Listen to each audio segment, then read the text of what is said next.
Welcome to this video. It is the 11th of May 2013 and we are here in Pretoria, South Africa, at the University of South Africa, UNISA, in the offices of the SARChI chair, which is held by Professor Catherine Odora Hoppers. And I'm sitting here with Joy Ndwandwe from Swaziland, who is part of the SARChI family. And we would love to hear more about who you are and how you found SARChI. Okay. I'm Joy Ndwandwe from Swaziland, as Evelyn has said. I came to SARChI after hearing Professor Odora Hoppers speak at the Thabo Mbeki Leadership Institute. It was International Women's Day and she was the keynote speaker. Do you remember which year it was? It was 2010. Wow. Yes, 2010. Yes, 2010. Because the previous year, 2009, I had launched my book on King Sobhuza, the second's leadership legacy, the late King Sobhuza, Akusikogwam Gwebantu, and I was searching for a home because I had been through a process of engaging at a spiritual level in writing that book. So I was searching for a home of where to now grow from a spiritual point of view towards an academic point of view. And when I heard Professor Odora Hoppers speak at that as a keynote speaker at the Thabo Mbeki Leadership Institute, I knew I had to find her, get her business card. And 2 days' time, I was in this office. Wow. And then, what happened then? And then what happened, I began this journey, which first began with confusion, because when I arrived here, I wanted to study African leadership. And I thought there was going to be a classroom on studying African leadership or a lecture on African leadership. And then I realized that I had come to a very interesting intellectual space because you grow personally as a leader. There's no classroom, there's no textbooks that teach you about leadership. You grow as a leader.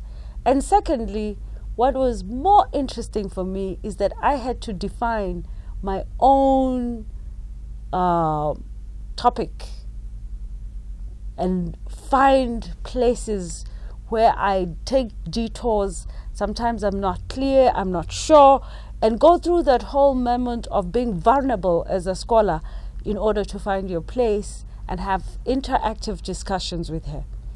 But the most defining moment for me was having to attend the first retreat, where I met all these international scholars, and I was asking myself, what am I doing here?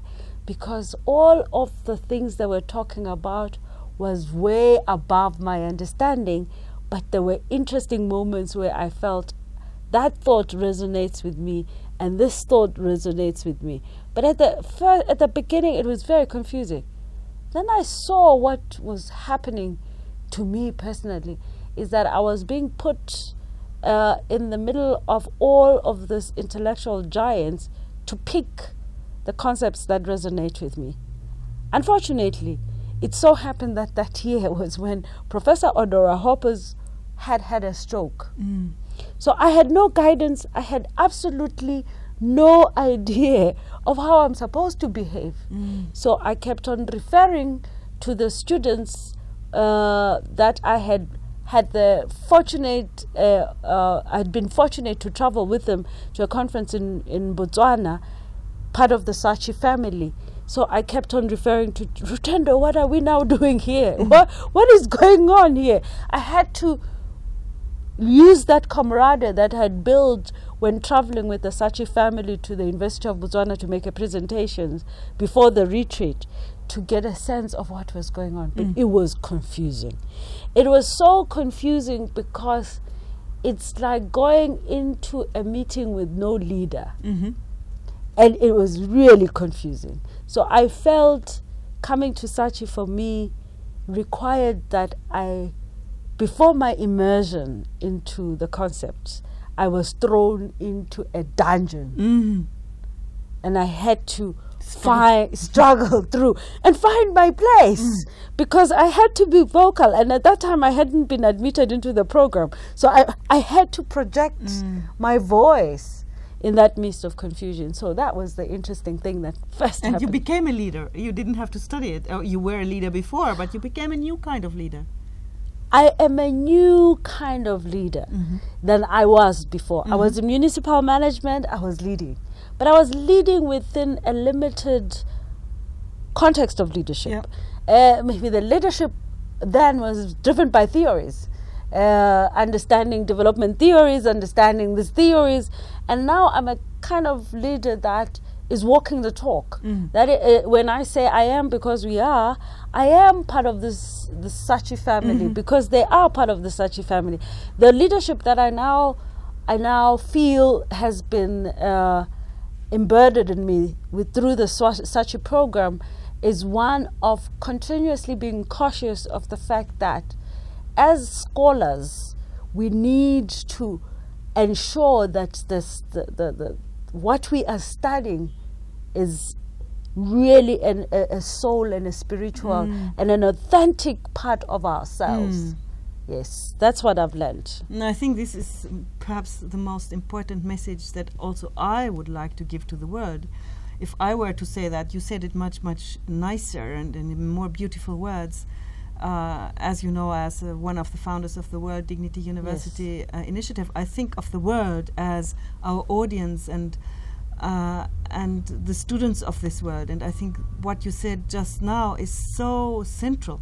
Because many students, they feel unhappy, they feel forced, and at the same time unhappy, when they simply are training and learning by heart some theories and think that this is education. I think you made clear now the difference. You know, what is leadership, what is education, what is learning. You made the distinction here. Yes, I think that is what excites me about the model, the way Professor Odora Hoppers grooms us through this process, is that as much as it's important to engage the scholarly works that is out there, because we have to be within a context, but find the context that makes your scholarly work reflect your soul. Because there's no point in me trying to force myself into scholarly works that just doesn't resonate with myself. Kind of it's yes, and we have to break the mold. So I find here I was able to break the mold of being locked into other people's scholarly works, because I have to fit into a module that is designed for me to pass and pass on the theoretical level, whilst having not walked the talk. And this is what I find is exciting, because then we produce leaders that are already trained with walking the talk. Because the most sad part is getting out of a university and facing the real life world, which you're not been trained to exemplify. You're just walking into a whole new order that you're not trained to handle. And people who are incredibly intelligent sometimes break down from those systems because it is too much, or some people just never fit in. So here we are trained to be at least in contact with the environment, with the world. Wonderful. Do you have anything more to say, like about Catherine's approach or the SARChI approach, or another message to the world?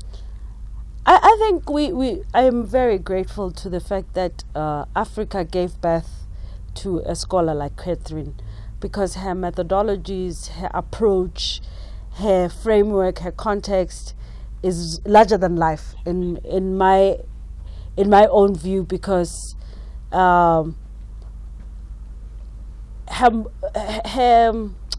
can I say it? She's an activist at one level, and she's a scholar at one level, and she's a sister at another level. So she herself is connected to this African story. So we sit here as students led by an African sister who is, her best interest is making sure that the knowledge of Africa is recognized by the world. And I think from that perspective, she gives Africa more than they can imagine. And it's only through programs like this that we can expressly say, Africa still needs to discover Catherine and understand that Professor Odora Hoppers is giving back so much to Africa. They may not see it. We feel it because we are initiates in this process of learning.